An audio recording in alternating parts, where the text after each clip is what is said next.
رب اشرح لي صدري ويسر لي امري واحلل عقدة من لساني يفقهوا قولي وسدد لساني يهدي قلبي بحق القرآن العظيم وبرسول الكريم ولا حول ولا قوة إلا بالله العلي العظيم سبحانك لا علم لنا إلا ما علمتنا إنك أنت العليم الحكيم اللهم إنا نسألك الرحمة النبيين حفظ المرسلين وإلهام الملائكة المقربين من يا رب العالمين. Assalamualaikum warahmatullahi wabarakatuh. Alhamdulillah, syahadu la ilaha illallah wa syahadu Muhammadur Rasulullah. Allahumma salli ala sayyidina Muhammad wa ala sayyidina Muhammad al-Fatih lima awwal wal khatim lima sabaq nasr al-haqq wal haqq wal hadi ila siratikal mustaqim. Sallallahu ala alihi wa sallam haqqa qadrihi wa miqdaril azim. ويا أيها الناس اتقوا الله حق تقاته ولا تموتن إلا وأنتم مسلمون. قال الله تعالى في القرآن العظيم وهو أصدق المستقيم. أعوذ بالله السميع العليم من الشيطان الرجيم. بسم الله الرحمن الرحيم. إنه من سليمان وإنه بسم الله الرحمن الرحيم. ألا تعلوا علي وأتوني مسلمين. الله أعلم بمراده. صدق الله العظيم. Alhamdulillah.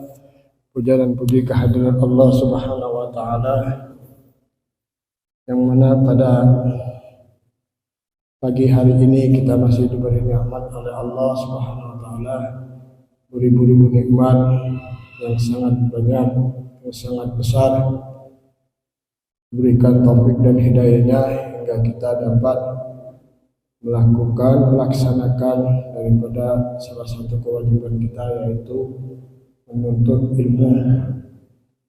Mudah-mudahan apa yang diniatkan oleh kita semua melangkahkan kaki dari Allah mendapatkan pahala yang sangat besar di sisi Allah Subhanahu wa Ta'ala. Amin ya rabbal alamin. Salawat dan salam terpujilah kita aturkan kepada junjungan kita Sayyidina wa Nabiyina wa Syafi'ina Rasulullah Muhammad bin Abdullah sallallahu alaihi wasallam, pada keluarganya, para sahabatnya, para tabi'in dan pada para pengikutnya hingga akhir zaman. Duduki urang sadayana dalam keadaan syafaatul azam yaumul qiyamah. Amin ya rabbal alamin.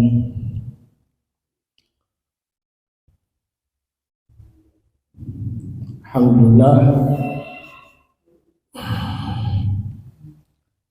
kemarin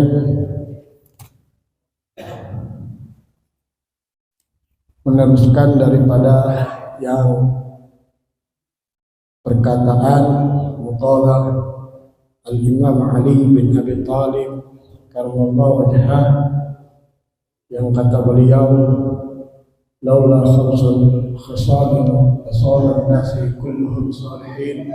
Seandainya tidak ada 5 perkara ini, maka semua orang itu menjadi orang-orang yang soleh. Yang pertama apa? Al-qana'atu bil jahl, puas dengan kebodohan. Wal hirsu 'ala dunya, yaitu orang yang rakus kepada dunia. Wasukhu bil fadl, yang kikir dengan kelebihan hartanya. Warriya'u fil amal, pamer dengan perbuatan. Wal ijabu bil ra'yi, dan yang berbangga diri dengan pendapatnya.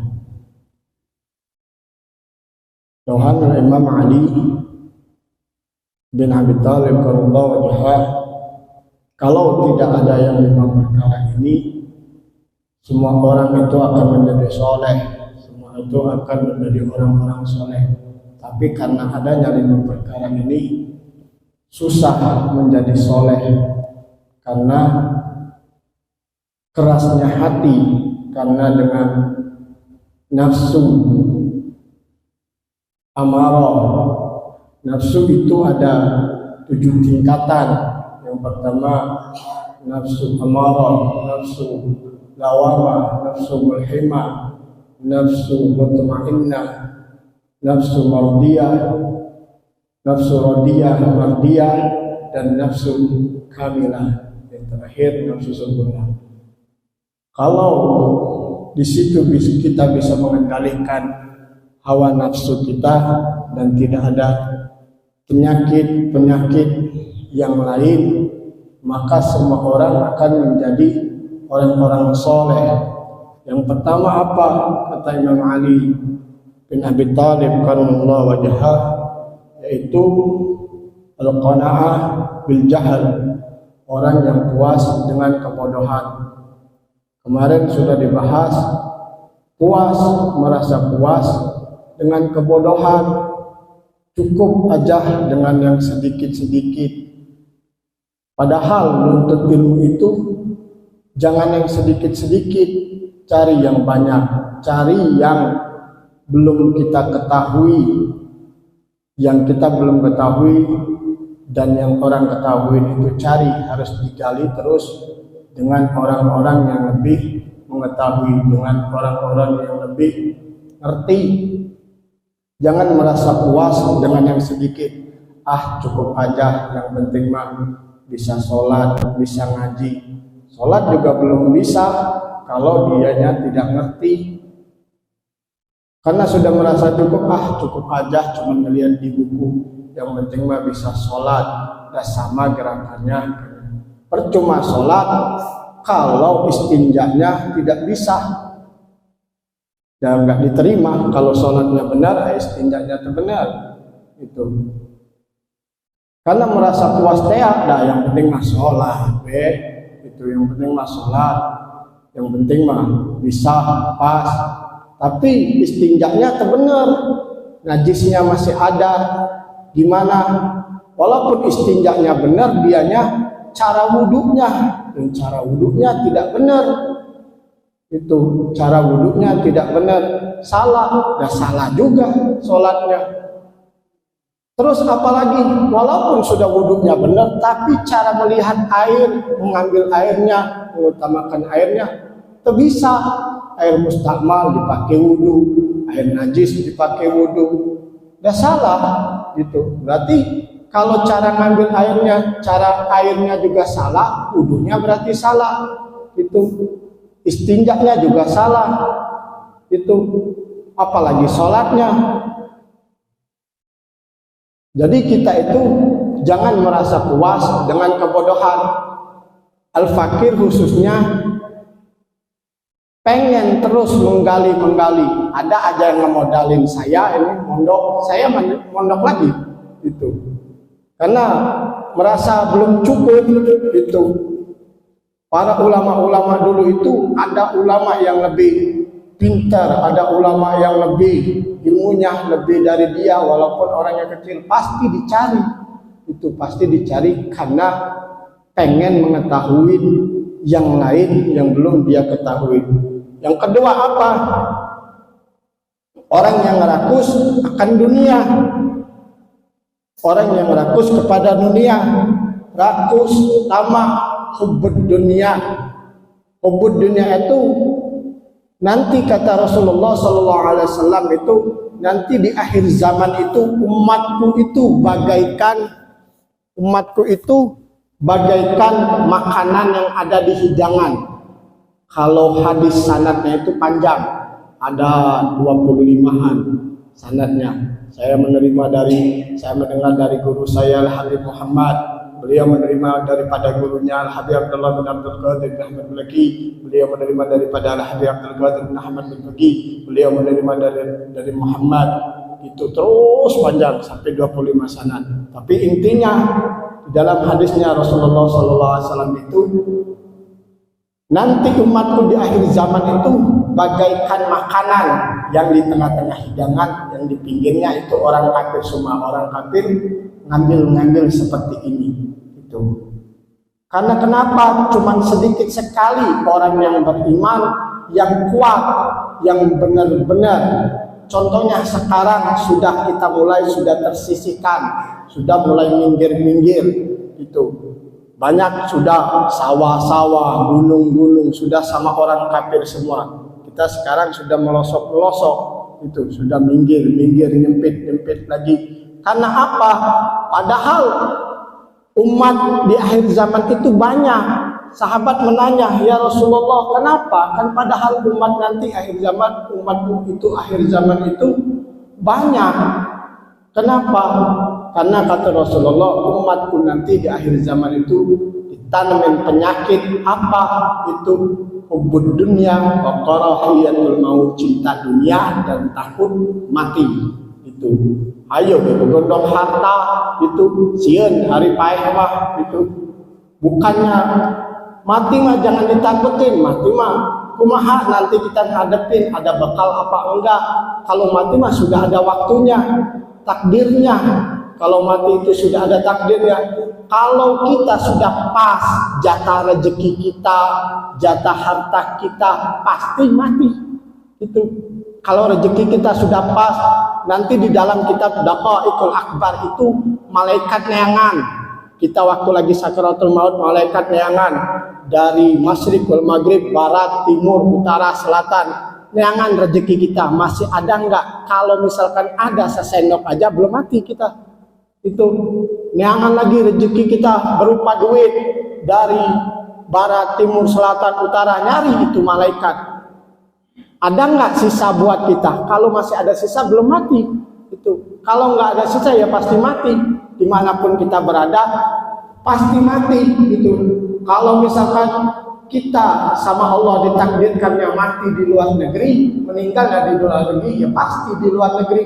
Mau gimana pun caranya pasti di luar negeri. Kan ada kisahnya dulu.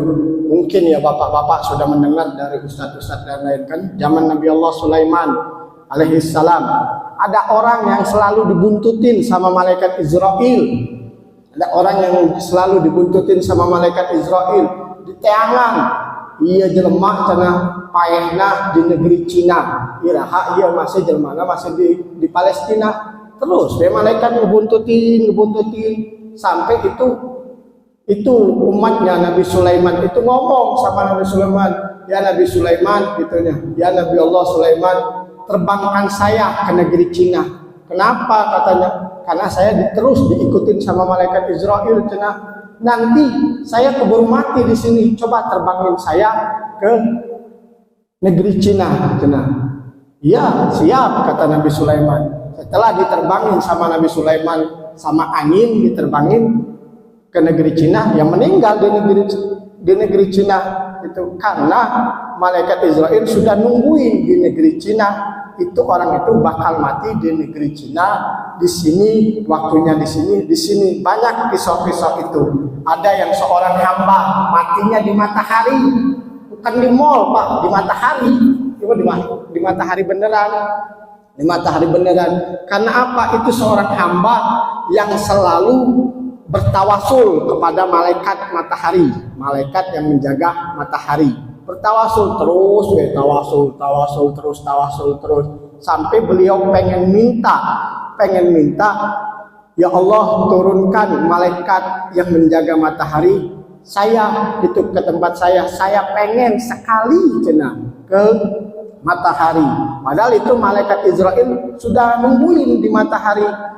Malaikat yang penjaga matahari ngomong sama malaikat Israel.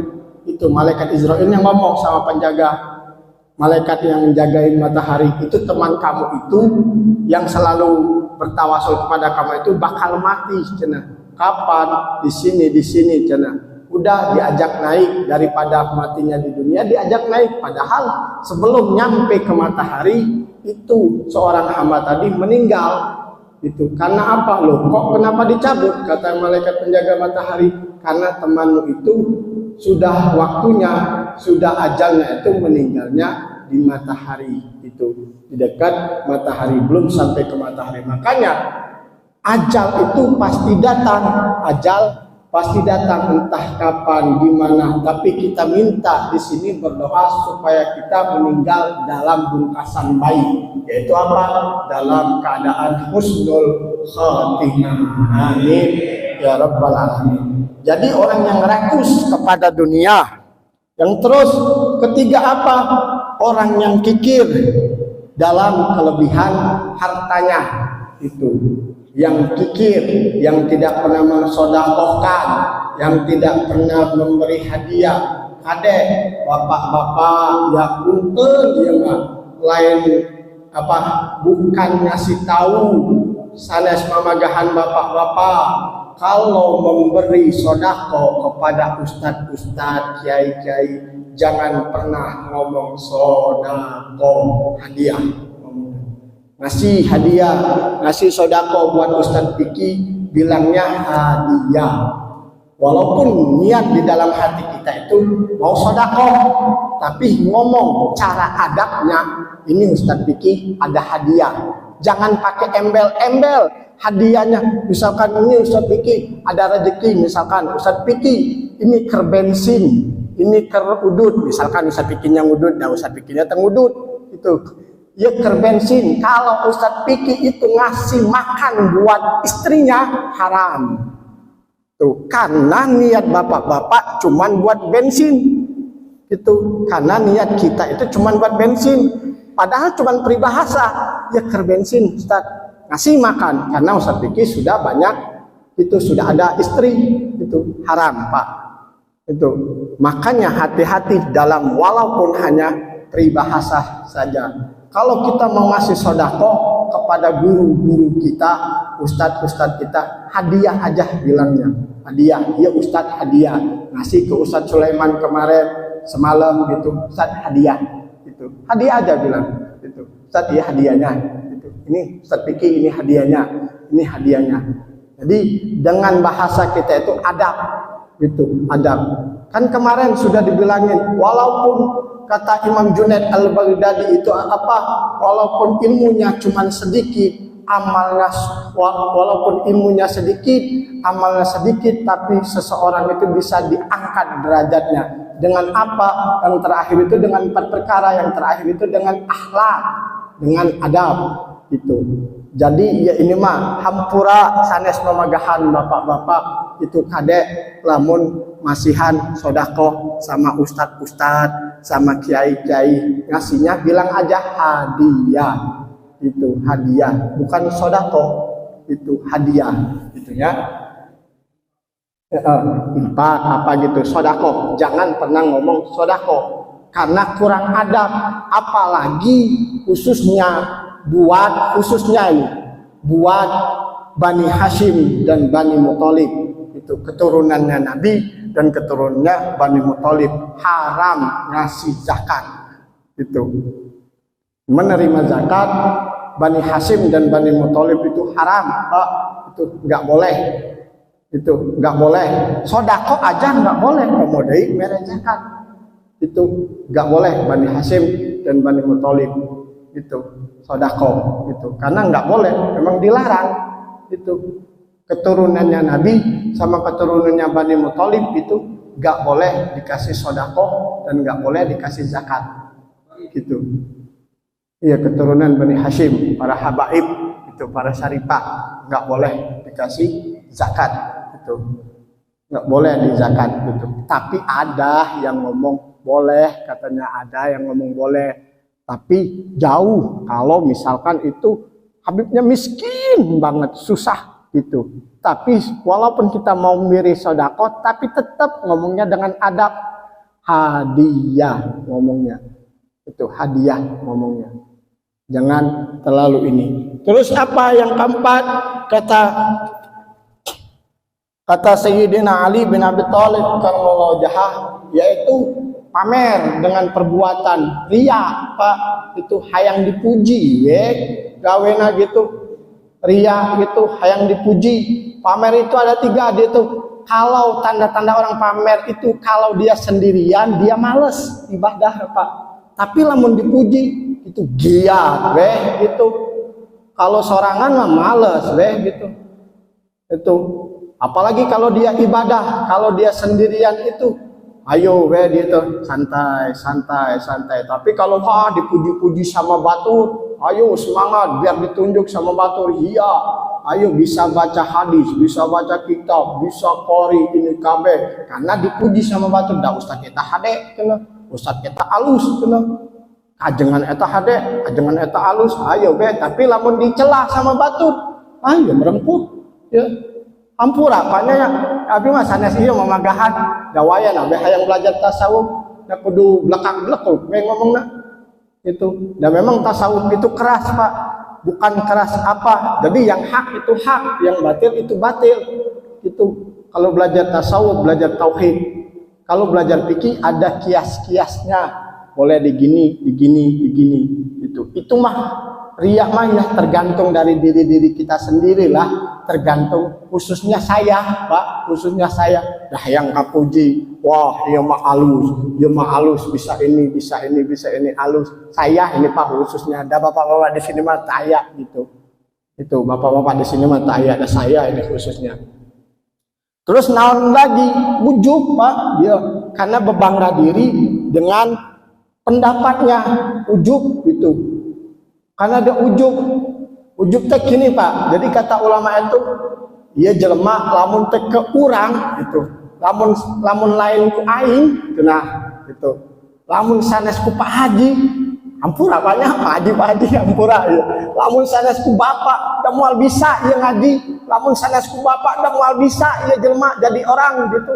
Tah itu ujub, membanggakan diri sendiri Pak gitu. Tapi ada ulama yang bilang itu ujub itu memastikan barang yang belum pasti. Misalkan besok hari Minggu, dah, besok mah ada cenah duit sekian juta mah ada cenah. Besoknya juga belum tentu, can tentu kita hirup itu. Can tentu kita hirup sekedeng deui. Pasti kita udah pastikan kayak Amarende Kiai Haji Zakaria di Rende itu, Rende nanti hallnya tanggal 8 Syawal. Rende itu, Mama Rende, kalau terkenalnya Mama Rende itu. Pas di stasiun rel Rende, nah itu makamnya, kepisah. Itu beliau mau sholat aja karena hatinya sudah dekat sama Allah. Beliau sudah benar-benar yakin sama Allah dimanapun waktu durcong gitu. Tekudu di masjid.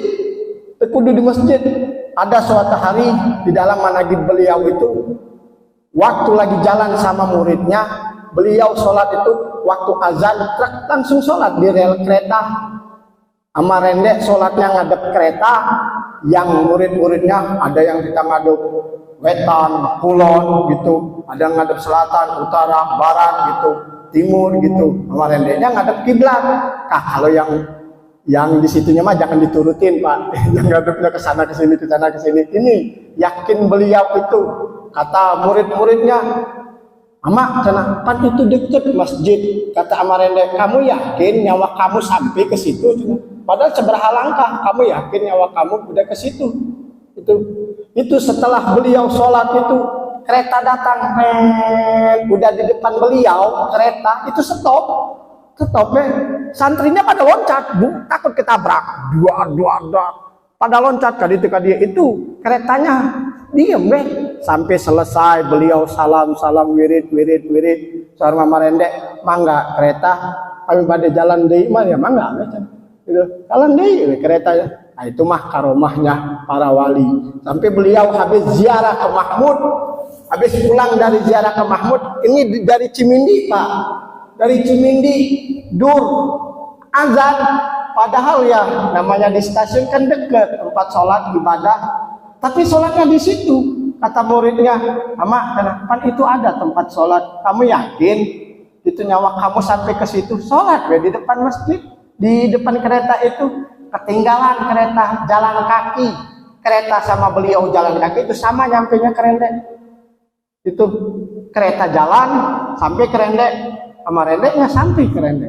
Itu pas jalannya. Itu karomahnya para wali, karena hati-hati beliau mereka itu sudah dekat sama Allah dan yakin sama Allah. Jadi ujub gitu, jangan sok pamer dengan, jangan sok merasa aing lamun teu ke urang mah ieu mah jelema mah da moal bisa, lamun teu ke urang mah ieu moal bisa, dan jangan meyakinin barang yang belum pasti.